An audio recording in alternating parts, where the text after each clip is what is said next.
Hello everyone, my name is Muskan. I am a legal intern at Lex Click and Company. So today's topic of discussion is cultural and educational rights. First, we will discuss introduction. We have all heard that living room uncle or gossiping on proclaiming reservations are running our nation, and majority are the ones who suffer when it comes to admission.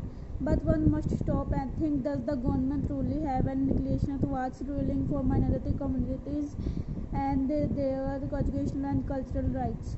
To answer that question, we must explore what are the cultural and educational rights minority communities have and how the government and courts deal with judicial questions concerning them.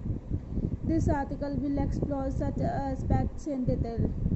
Who is minority? Article 30 of the Constitution talks about two types of minority communities: linguistic and religious. But while it defines the categories of minority communities, there is no official definition of the word by the government.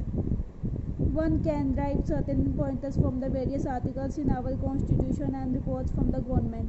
Article 29(1) subclause that safeguards the right of minority communities states that anyone with a distinct language, script, or culture of its own has the right to conserve the same. Next is rights of minorities. Certain rights are laid down to safeguard the right of minority communities. Article 29 ensures that anyone residing in India has the right to preserve a distinct language, script, or culture, and no state educational institute or any institute receiving aid from the state shall discriminate against anyone based on race, caste, creed, etc. Article 30 ensures the right of minority communities in educational institutions and prohibits discrimination against them. Next is distinction between Article 29 subclause 2 and Article 50 subclause 1. Article 29 subclause 2 and Article 15 subclause 1 are very similar due to the fact they both prevent discrimination on the basis of caste, race, sex, etc. and are sometimes seen as mutually exclusive. However, there is a big difference. While Article 15 provides a broader ambit against discrimination on the basis of caste, race, sex, etc., Article 29 provides specific restitution for those who have faced discrimination from state-run educational institutions at the time of entry or admission. Why did the fathers of Constitution take a step to prevent discrimination by educational institutions?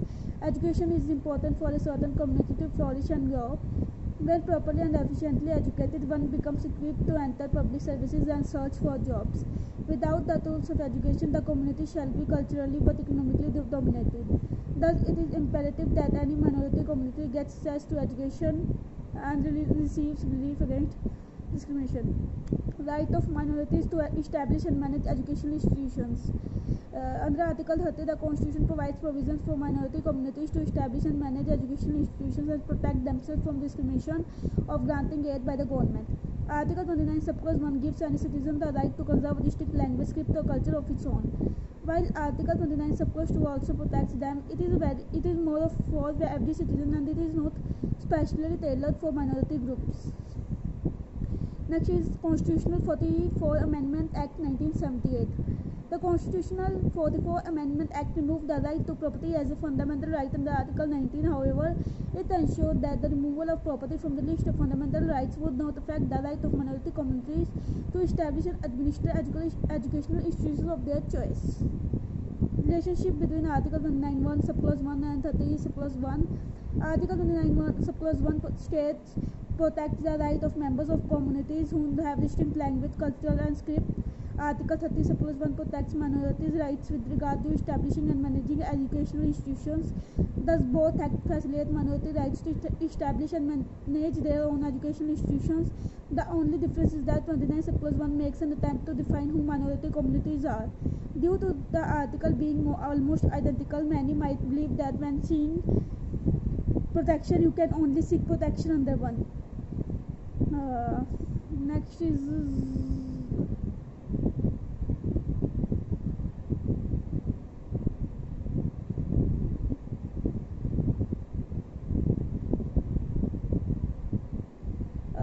right of recognition or affiliation, not a fundamental right. When the right of minority communities to establish and manage educational institutions is a fundamental right, it makes you wonder if affiliation or recognition is a fundamental right as well. At the end of the day, in order for an institution to achieve sufficient excellence, it is imperative that they have some sort of recognition or affiliation from the state. Admission of students and qualification of teachers in unaided minority institutions. Through the cases TMA Pai Foundation versus State of Karnataka and PA Inamdar versus State of Maharashtra, the general census of courts is that while such institutes have autonomy over management, such institutes must make sure that during admission they adhere to Article 29 Subclause 2. Majority community students and employees should be admitted as well. Admissions in aided minority institutions. The government has a right to regulate the management of such institutions, including fee structure, admission of students, and employment of teachers. They shall have fixed quota depending on their local need. Right of non-minorities to run educational institutions. The two rights are Article 29 Subclause 1G, which is right to the profession subject to restrictions in Article 19 Subclause 6, and Article 26, which is the right to all religious denominations to maintain and establish educational institutions.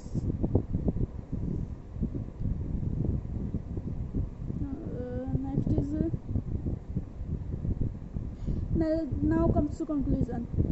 Through this article, not only we have tried to understand who the government considers as minority, but what logic the government has used to fix the current reservation policies for minority colleges. We have seen the judicial process through which essential questions such as who can be considered a minority and whether affiliation is a fundamental right. While it is clear that our judiciary has done extensive work in the field of cultural and educational minority rights, it seems that we have miles to go. So that's all for today. If you like my video, do like, comment and subscribe to Let's Click YouTube channel. Thank you.